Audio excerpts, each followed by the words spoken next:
Joining us now, the Mail's Andrew Piers, Kevin Maguire from The Mirror, and author and defence editor for the Evening Standard, Robert Fox. Robert, just a hugely significant, emotional day today, not least for those survivors of what happened 75 years ago. Very simply, it is the last commemoration of direct memory. It's the last time you'll have a lot of veterans who were actually there on the day. It slips, as the Queen seems to have alluded now, away from direct memory to heritage, to what you heard from grandfather, to legend and myth, and probably, I would say yes. We saw ceremonies in Italy at Monte Cassino, it's the same. It is a real turning point. We've seen it quite recently on the commemoration of the 100th anniversary of the Great War, where it is now heritage. There are no survivors living of that. We're going to take you now live to Mulberry Harbour, where the Lone Piper is playing to mark the exact moment the first British soldier landed on Gold Beach, the 6th of June, 1944.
So that was Pipe Major Trevor Macy-Lill, who joined the 1st Battalion, the Royal Highland Fusiliers, back in 1981. He's been a Pipe Major of the 19th Regiment Royal Artillery since October 2018. What an honour for him to have been able to play at that moment, at that point. Big one. Oh, yeah. Robert, yeah. It's the moment, isn't it? Brings it back, because this is the moment when somebody would have yelled, "Troops out," and you go into the water. Yes, in a much smaller affair in 1982, I did exactly the same thing. And it's the surprise and how cold the water is. And as Kate has so brilliantly described, a lot of them found themselves quite truly out of their depth. They started pushing up and pushing inland. Robert, I can't imagine. I mean, we obviously honour the heroism of it, but as you describe the horror of it, I can't imagine what it would have been like as a soldier waiting, but just seeing what was unfolding before you as your comrades entered the water and disappeared. The thing is that, look at our forebears, Kevin and mine and Andrew's. Some of the writing, I was reading it yesterday. Ernest Hemingway, Alan Moorhead, his daughter Caroline is still very active as a writer, and above all, Ernie Pyle, G.I. Joe, the GI's friend. Their description of this is it's brilliant writing, and it's where you could tell it is a truly great story, written by truly great men, because you let the story write yourself. And it is just fantastic. I was reading Pyle, watching for 5 hours at Omaha, and even at the very end, they were not quite sure that the Americans on Keogh were going to get up there, get up the cliffs and through. We're right to also recognise that this is the most extravagant, elaborate, large amphibious operation in history.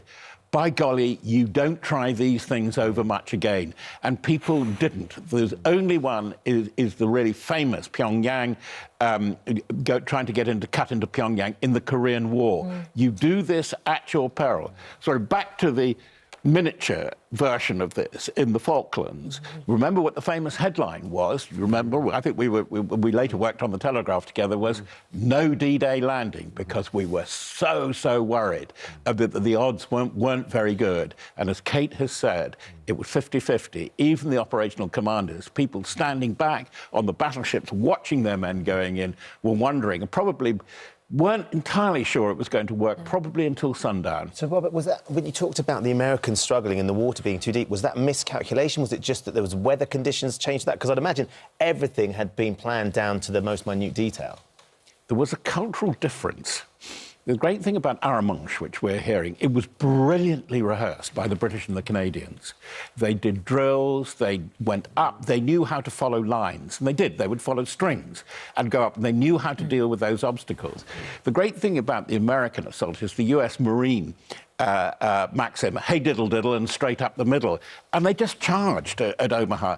That was the point, because there was Maguire's military assistant with us the last time I went there, very venerable gentleman, who actually didn't make it because he was so badly wounded about a mile out that he had to be evacuated. Eventually he came in, and he said they were completely under-rehearsed there. And it was the general and it was the commander that pushed them up the cliffs. But various others, Juno, the Canadians, and we must remember, the Canadians made a huge contribution.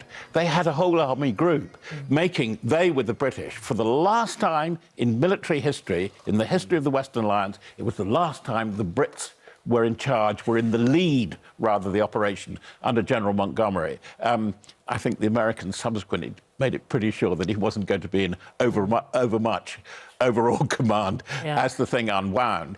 And of course, let's remember, when they got up and they got into the bocage, it was going to be a much tougher and a longer operation. We think, OK, they landed, game over within 11 months. But actually, the fighting that went on in the close country, some of the casualty rates were at least as bad as anything on the Western Front in the First World War.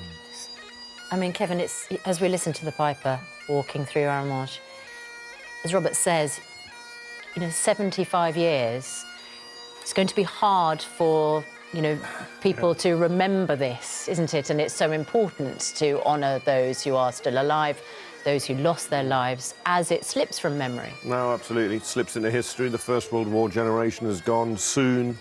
The Second World War, the D-Day generation, are gone. They're all in their 90s.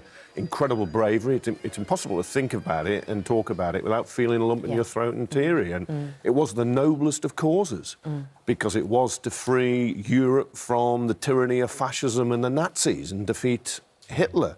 But the bravery, these would have been just ordinary people.